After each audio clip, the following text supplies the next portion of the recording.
유튜브 시청자 여러분 반갑습니다. 복지사입니다. 오늘은 2020년 비트코인 상승 유발 요소 5가지에 대해서 이야기를 해보려고 하는데요. 지금 말씀드린 이 5가지는 많은 분들이 이야기하시는 내용들 중에 하나일 겁니다. 아마 여러분들도 다 들어보신 이야기일 거고, 제가 지금 전달해드린 이 내용도 외국 블로그 하시는 분이 적어놓으신 걸 좀 참고를 해가지고 말씀을 드리는 거예요.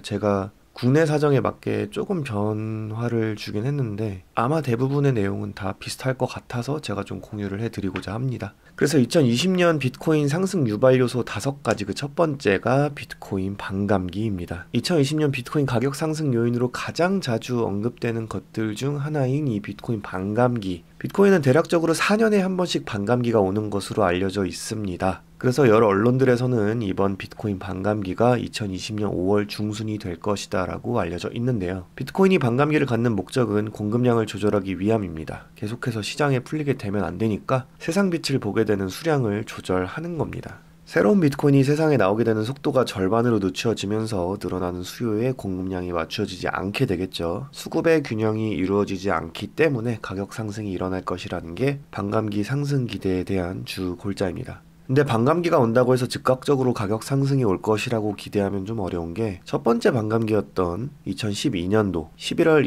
28일 때는 그 전부터 가격 상승이 일어나면서 반감기가 시작되자마자 극적인 각도를 그리면서 가격이 상승하는 모습을 보여줬는데요. 두 번째 반감기였던 16년도 7월 9일에는 크게 상승하는 그래프가 즉각적으로 보여지진 않았습니다. 그런 의미에서 이번 반감기가 온다고 해서 큰 가격 변동이 즉각적으로 올 거라고 무조건 확신을 가지시는 거는 좀 무리가 있을 것 같습니다. 두 번째로 글로벌 리스크입니다. 요즘 국제적으로 굉장히 많은 이슈가 있죠. 현 시점 기준으로는 아무래도 우한 폐렴이 제일 큰 이슈일 텐데요. 그 전에 있었던 미국 이라크 폭격이라던가 미중 무역 전쟁, 그리고 그렉시트, 브렉시트, 이런 여러 가지 국제적인 위험 요소들이 발생할 때마다 비트코인 가격에 긍정적인 영향을 준다는 예측인데요. 비트코인이 세상에 나온 2009년도 전에는 이런 글로벌 리스크가 있을 때 가장 사랑받는 자산이었던 것은 바로 금이었습니다. 하지만 비트코인이 세상에 나온 이후 금에 대한 니즈를 어느 정도 대체할 수 있게 되었죠. 보관이 간편하고 전 세계에서 널리 인정을 받고 있는 중이고, 전송이 편하고 어느 정도 정부의 눈을 피할 수 있다는 장점도 가지고 있기 때문에 국제적으로 큰 문제가 발생하면 지속적으로 비트코인에 대한 수요가 늘어날 것이라는 것이 많은 외신들의 예측인 것으로 보입니다. 세 번째로 글로벌 부채 확대입니다. 전 세계 부채가 증가되면서 현재 253조 달러에 이르고 있습니다.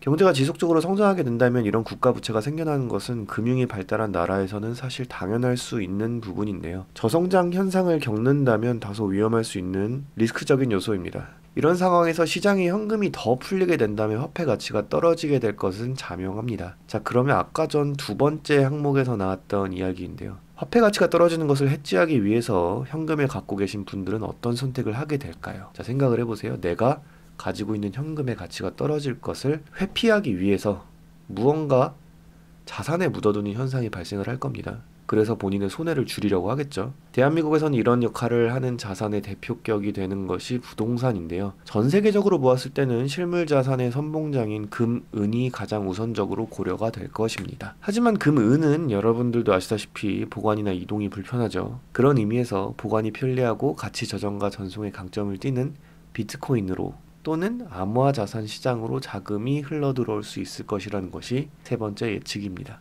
네 번째로 작은 전체 시총에 대한 심리적 기대감입니다. 어찌 보면 이게 가장 순수한 예측이라고 보이는데요. 현재 암호화 자산 시장은 전체 시총이 매우 작습니다. 2020년 1월 29일 기준으로 300조 원 정도인데요. 전 세계 파생 상품이나 부동산 채권, 통화시장 같은 것들에 비하면 정말 말도 안 되게 작은 수준입니다. 특히 금 시장에 비하면 7, 800분의 1 정도밖에 안 되는 시장이기 때문에 많은 사람들이 성장에 대한 포텐셜을 아주 높게 보고 있습니다. 이게 천장이 높다라고 표현을 하나요? 만약에 여러분들이 주식이나 부동산처럼 이미 아주 큰 성장을 이루어 놓은 분야에 투자하는 것과 비교해 본다면 아주 리스크가 많지만 반대로 더 큰 수익을 예상할 수도 있는 조건이 되지 않을까 싶습니다.